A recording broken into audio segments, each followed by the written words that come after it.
Hoje vamos apresentar opiniões sobre a decisão da Anvisa, que autorizou a venda de produtos à base de cannabis, mas manteve a proibição do cultivo da maconha para fins medicinais. O que muda com as novas regras? O que a ciência já sabe sobre o uso da cannabis? Recebemos os psiquiatras Eliane Guerra Nunes, diretora-geral da Associação Brasileira de Estudos de Cannabis Sativa, e Sérgio Tamay, integrante da Associação Brasileira de Psiquiatria. Obrigado por estar aqui hoje com a gente, obrigada. Vamos começar então, né? A ideia hoje é detalhar essa decisão da Anvisa. Mas, a princípio, eu gostaria de saber como os senhores recebem essa decisão. Eu recebo com muita alegria. Todos os médicos que já prescrevem ficaram contentes, porque pelo menos toda a população já está sabendo que a cannabis é medicinal, a Anvisa está regulamentando. Então, temos uma regulamentação. Por um outro lado, nós ficamos tristes porque não podemos plantar para pesquisa, então ainda a conversa vai longe. Doutor Sérgio. Então, tem de fato os prós e os contras. Eu acho que a questão dos prós é que realmente permite que as pessoas tenham talvez um acesso mais fácil a alguns derivados da cannabis que já existem no mercado já e que são aprovados mais especificamente para alguns quadros de neurológicos, né? Principalmente quadros de epilepsia refratária, né? Então, por esse lado é positivo, acho que permitirá que isso aconteça. Com relação à questão de cultivo de maconha, acho que existem questões que foram levantadas, inclusive durante a discussão dessa regulamentação dentro da Anvisa, se ponderou que como é que isso seria feito na prática, né?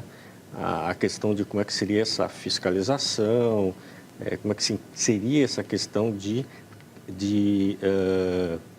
conseguir regular isso, né? Porque, sim, na verdade, o que está se colocando são derivados da cannabis, da maconha, né? A gente tem, por exemplo, principalmente o canabidiol, né, que tem se demonstrado vários usos, principalmente nessa questão das epilepsias, né? Então, você tem evidências fortes de que realmente você tem efeitos positivos, né?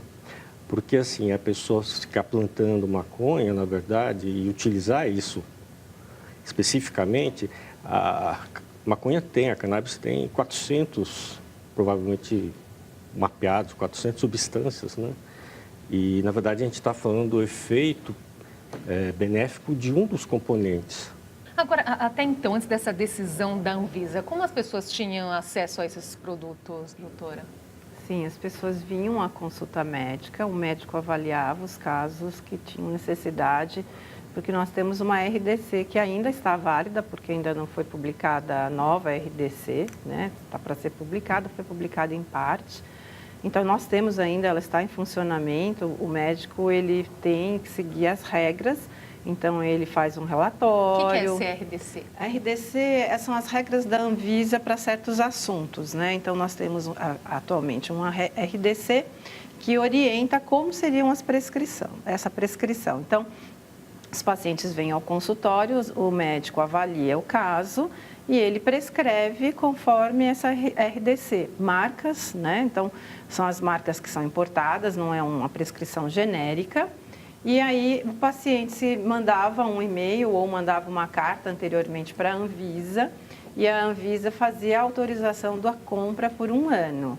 Só que em outubro isso mudou, agora é somente online, nós não estamos fazendo isso por e-mail mais, como muita gente fazia, isso complicou um pouco, mas ainda está assim até que a regulamentação esteja em vigor 90 dias depois que ela for publicada.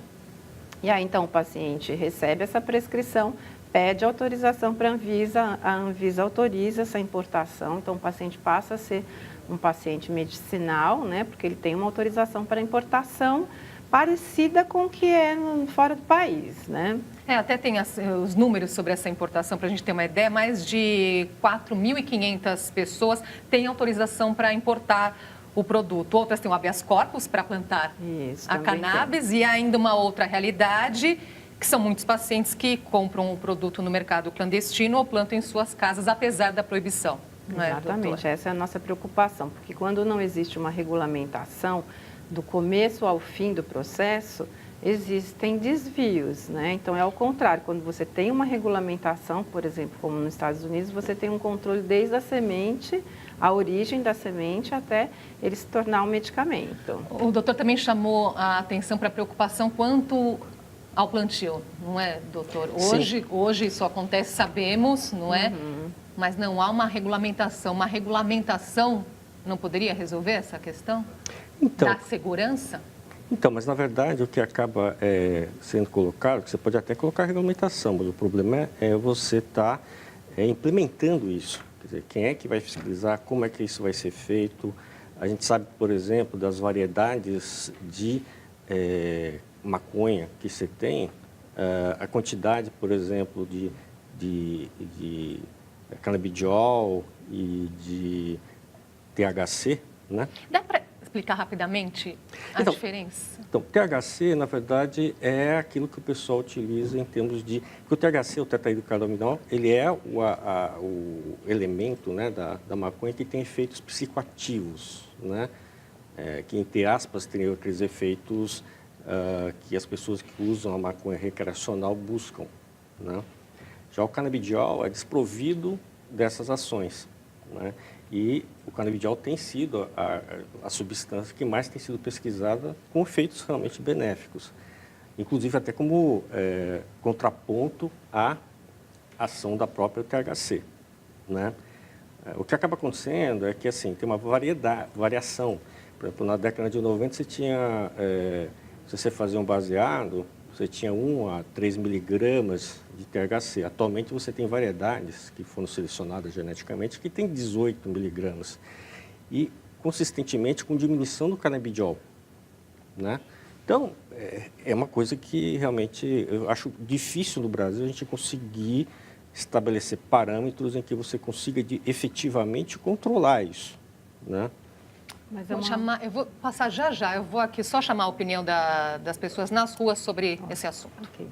Sou a favor. Ah, não sei. Depende. Sou contra. Opinião.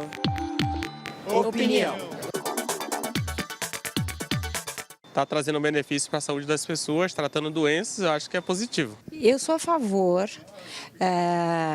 de poder ter acesso a esse tipo de medicamento, mas acho que tem que ter um controle. Tem algumas doenças que são tratáveis com esses medicamentos e são eficientes, mas também não pode vender para qualquer um. Então, eu acho que tem que ter algumas restrições. Ao invés de ajudar quem realmente precisa, pode prejudicar aqueles que não precisam e podem se beneficiar dessa facilidade para fazer o uso da forma errada. As pessoas chamam aí a atenção para essa questão do controle, é uma preocupação, doutor? Sim. Desde 2010, o Dr. Carlini, da Unifesp, ele já havia proposto uma agência nacional da cannabis sativa para regulamentar do começo ao fim, e nessa agência não seria só para a medicina, seria desde a agronomia, toda a cadeia produtiva, como é feito no Canadá e como é feito em Israel, né? Então, assim, esse evento aconteceu antes desses próprios países terem a sua própria agência de controle, fiscalização, né, e de regulamentação. Então, nós precisávamos disso no Brasil. Nós temos totalmente condições de plantar aqui, nós temos universidades que têm interesse. Com know-how, controle e segurança, totalmente. o país tem condições de se tornar uma potência nesse setor? Com certeza, é essa a nossa questão. A gente acha que o Brasil não só tem condições de suprir o mercado interno, como favorecer o mercado externo. O que a gente sabe é que existe muito lobby, né, para que isso não aconteça, porque quanto mais caro, né, é o produto, poucas pessoas vão ter acesso. As pessoas ficam preocupadas, né, com o controle. O álcool tem um controle, o tabaco tem um controle? Tem, e não são medicamentos, né? São drogas que têm alteração psicoativa e não têm um fim medicinal. E o Brasil tolera. Então, o que a gente vê é que os outros países, até a própria Organização Mundial de Saúde, diz que os países não deveriam tornar o canabidiol como um medicamento. E aqui na Anvisa nós ficamos entre uma coisa e outra, nem é um fitoterápico e nem é um medicamento, né? É um derivado de cannabis. Criaram uma nomenclatura totalmente diferente, até isso virar um medicamento para a gente ter um período aí de transição. Mas a verdade é o seguinte, nos outros países nós estamos atrás, né? Já estamos atrás, não porque não temos pesquisadores, é porque nós temos a proibição. Doutor Sérgio, concorda com esse ponto de que existe um lobby também para a questão não ir adiante? Então, plantio para pesquisa é uma coisa, plantio para manufaturar e utilizar isso já para o mercado é outra coisa. Só queria ressaltar um ponto como é que funcionam essas questões de regulação de medicamentos. Então, existem 4 fases em que um medicamento ou uma droga potencial tem que passar. Uma fase, mas esse é para ver se realmente essa droga tem... Você não está nem falando de efetividade, você está falando de efeitos colaterais importantes que já fazem com que essa droga seja descartada. A outra fase, essas medicações realmente têm o potencial de ser benéfico para aquilo que ela coloca, que é uma fase em que você coloca e você faz isso com controle, né, que chama-se placebo controlado. Então, você divide em 2 grupos, um grupo recebe a substância, o outro grupo não recebe a substância. As pessoas que estão recebendo não sabem, por isso que é chamado de cego. Inclusive, o pesquisador que está lá, que poderia influenciar, também não sabe. Então, por isso que eu sei, duplo cego, placebo controlado. Esse é o teste, digamos, padrão que você faz. E aí, a partir daí, você vê as diferenças entre o grupo que não recebeu e o grupo que recebeu, para ver se realmente aquela substância, para aquela doença, para aqueles sintomas, está surtindo efeito.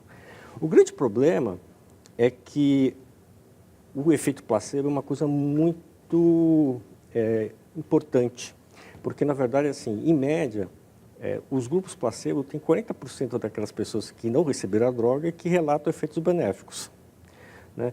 E para quadros de ansiedade, depressão, isso até é bem maior, chega a 50%, 60%. Né? E isso não só porque o indivíduo acredita que aquela substância vai funcionar, esse é o X da questão do placebo, mas as pessoas do entorno, familiares que convivem, também têm uma expectativa, e essa expectativa também interfere com o efeito. Então, a gente precisa separar essas coisas. Eu acho que é extremamente importante quando a gente coloca, porque às vezes a pessoa pode estar tomando uma substância, por acreditar que aquela substância funciona, e ela se sente melhor. Tem aquele caso mais recente da fenoletanolamida para câncer, que foi também uma coisa que se colocou muito, que depois o próprio governo fez um estudo desse esquema e se provou que não tinha nenhuma ação. Então, tem essa segunda fase. A terceira fase é uma fase que você estabelece qual a melhor dosagem benéfica e balanceando o efeito benéfico versus os efeitos adversos. Então, qualquer medicação você tem a miligramagem, quantos miligramas e tal. Isso é feito ou estudado mediante essa comparação. Então, se, na verdade, tiver muito efeito adverso para pouco efeito benéfico, você também descarta. Sim. Tá certo? E tem uma outra fase, que é a fase 4, que é a fase de continuação. E isso também é uma coisa, porque aí você vê a longo prazo. Em 2005, a gente teve um anti-inflamatório com os inibidores da ciclooxigenase 2. Era uma nova modalidade de medicação e tudo mais, passou por todas essas fases 3, mas quando ele foi lançado, descobriu-se ao longo do tempo que várias pessoas tinham problemas de infarto do miocárdio, por conta de um efeito adverso que não foi visto nessa fase 3. Porque quando você joga no mercado, muita gente utiliza, né? E, inclusive, essa medicação tem que ser retirada do mercado. Vou precisar chamar um intervalinho aqui, daqui a pouco nós vamos retomar nessa conversa. Eu quero saber da doutora Eliane, que prescreve a cannabis para pacientes, para entender justamente essa questão aí do efeito placebo, quais são os benefícios. A gente volta já.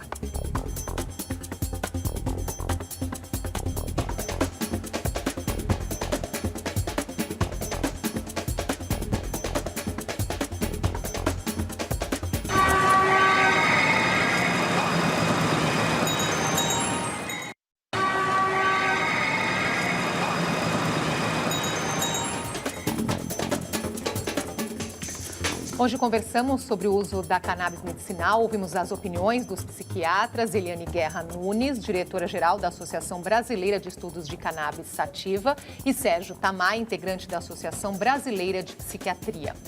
Estudos apontam que substâncias extraídas da cannabis podem ser usadas para fins medicinais em terapias para pacientes como epilepsia, câncer e outras enfermidades. A repórter Maiana Leocádio foi conhecer a história de 3 pacientes. Essa é a Valentina antes dela começar a tomar o óleo de cannabis. Essa é a Valentina um dia depois de experimentar o óleo pela primeira vez. Valentina tem síndrome de Down e autismo severo. A menina de 5 anos fez vários tratamentos alopáticos com poucos resultados. Além de não interagir, completamente dependente para comer, usar fralda, né? E além disso, ela começou a se agredir muito, que foi o que mais nos preocupou. Há 1 ano, Cristiane decidiu tentar a cannabis medicinal e viu a filha se transformar. Linda!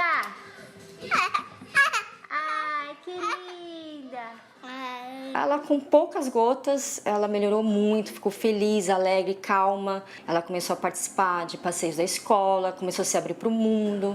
Há quase 30 anos, os médicos disseram a Tabata que ela chegaria aos 40 numa cadeira de rodas.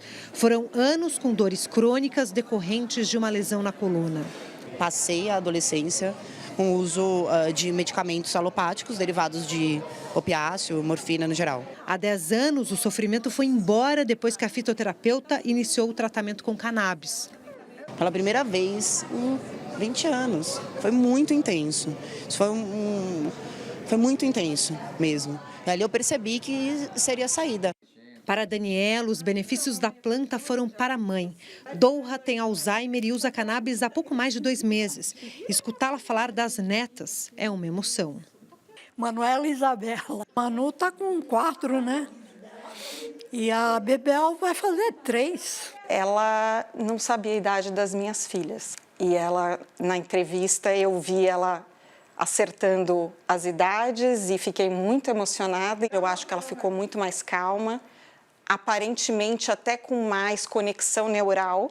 Eu tenho muito mais paz de espírito hoje e todo mundo aqui está muito mais calmo. A reportagem trouxe aí diferentes aplicações, né, do uso da cannabis medicinal. O doutor Sérgio chamou a atenção no bloco anterior para o efeito placebo. O doutor Eliane prescreve a cannabis para os seus pacientes. O que a senhora já tem notado de resultado? O que a gente observa é que o paciente ele muda mesmo, a parte, por exemplo, do autismo, a criança fica menos agressiva, começa a ter um desenvolvimento cognitivo maior. No caso da epilepsia, cessam as crises. Nos casos dos pacientes com dor, melhoram da dor. Então, a gente vê que o paciente também de Alzheimer, ele começa a ter facilidades, começa a poder dormir melhor, ficar menos agressivo. E esses casos, né, que a gente fala que são anedóticos, que aparecem tanto na internet quanto na literatura, é que está norteando propriamente a pesquisa, porque foram os pacientes que começaram a empurrar os médicos, não ao contrário, os médicos que fizeram uma grande descoberta. Porque a cannabis ela já é medicinal há muito tempo, né, há pelo menos 2000 anos, antes de Cristo, pelos chineses, né? Em 2013 saiu um documentário do Dr. Sanjay Gupta na CNN falando sobre os efeitos em crianças de Dravet e após isso, isso se alastrou como pólvora. Nós temos medicamentos. O que está a questão é, ele é um medicamento formal ou não? Então, o que a gente vê é que a Anvisa, ela ficou entre esses 2 pontos. E as pessoas participaram nas nossas redes sociais ao longo da semana. O Cláudio Laturraca, pelo Facebook, ele disse o seguinte: gostaria que o convidado comentasse essa afirmativa. A dor deve ser combatida a qualquer preço e se para aliviar a dor de uma pessoa a única solução for uma droga ilícita, os médicos e a justiça têm o dever, no primeiro caso, moral e no segundo caso, legal, de evitá-la, doutor Sérgio. Então, na verdade é assim. Primeiro, só deixar bem claro que uma coisa é a questão da maconha em si, o uso da maconha. E outra coisa é, nesse caso, importante as pesquisas saber quais dessas substâncias existentes da maconha, das 400 que existem, que é benéfico naquele caso específico, para aqueles sintomas específicos. Então, separa uma coisa da outra. Com relação à questão de odor, o Jornal da Associação Americana de Medicina, em agosto, fez um levantamento em função dessa questão dos usos médicos, né, da maconha. E com relação à dor, o que eles colocaram assim, que de fato as pesquisas indicam que há um efeito benéfico, só que assim, estatisticamente, existe 4 vezes mais chance de indivíduo desenvolver algum efeito adverso do que um efeito benéfico. Quando a gente analisa caso a caso, obviamente pode ter situações em que o indivíduo tem um pleno alívio dos sintomas e não tem nenhum efeito adverso. Para outros pacientes pode ser o contrário. Então é por isso que é necessário você ter pesquisas na área mais extensas, tá certo? Para você poder definir essas questões, né? Agora, a partir dessas novas regras, doutora Eliane, o produto vai chegar mais barato para as famílias que fazem uso? Exatamente, esse é o ponto. Não vai chegar mais barato. Acho que Qual que é o custo, só para a gente ter uma ideia? O Mevatil, ele está no mercado hoje, já está nas farmácias por R$ 2.800. Em geral, 1 grama do canabidiol no Brasil custa R$ 600, se levar em conta o frete. É muito caro. Então, é muito caro para uma família de baixa renda. Por isso que deveriam ser feitos, sim, o cultivo associativo das entidades sem fins lucrativos, para poder que os seus associados tivessem acesso, como é a Abrace, e é isso que faltou, na nossa opinião, na Anvisa. Também falta, eu acho que assim, um pouco de clareza. Hoje nós não fazemos pesquisa e não temos esse mercado aberto porque é uma droga proscrita, mas em questões de anos nós vamos ver que ela vai deixar de ser. Porque hoje a própria Organização Mundial da Saúde diz que não precisa de regulamentação para o canabidiol, né? E ela vai assinar isso em março do ano que vem. Então, a gente vê que assim está sendo muito rápido a mudança no mundo. A gente tem que falar que nós temos cerca de 10 milhões de pacientes graves que precisam dessa medicação a baixo custo e que o SUS ele tem o dever de dar isso para o cidadão, né? Assim como ele dá a medicação de alto custo.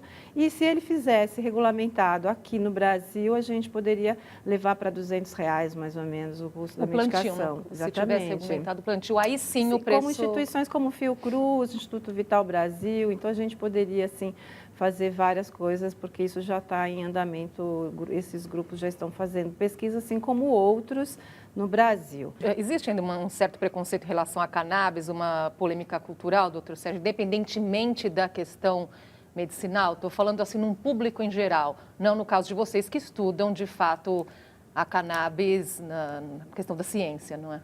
Então, eu acredito que assim, existe e essa questão de não estar definido aquilo que a Toliane apontou, eu acho que é porque, na verdade, tem esse viés aí, e uma coisa é a questão da maconha em si, ser utilizada enquanto maconha, se trata da maconha como um todo, e derivados, os canabinoides, que são as substâncias existentes na maconha que são benéficas. O canabidiol é bem estudado e por isso que não vai ter restrição, por isso que a questão da... Porque você tem evidências de estudos controlados de que ela é eficaz. Então, acho que a questão fica muito borrada porque as pessoas não sabem o que estão falando. Tem que ficar claro que a gente está falando são os derivados, os canabinoides, dos 400 que existem, alguns demonstram ser benéficos, tá certo? Então, e não a maconha em si. Né? Mas aí já tem, ao contrário, outros pesquisadores que falam da importância da maconha em si. O próprio pai do assunto, que é o Dr. Rafael Michulan, e o doutor que está ligado diretamente, que é o Etan Russo, que inventaram, inclusive, esses medicamentos que estão patentizados, dizem que o extrato da substância é melhor do que as substâncias em partes.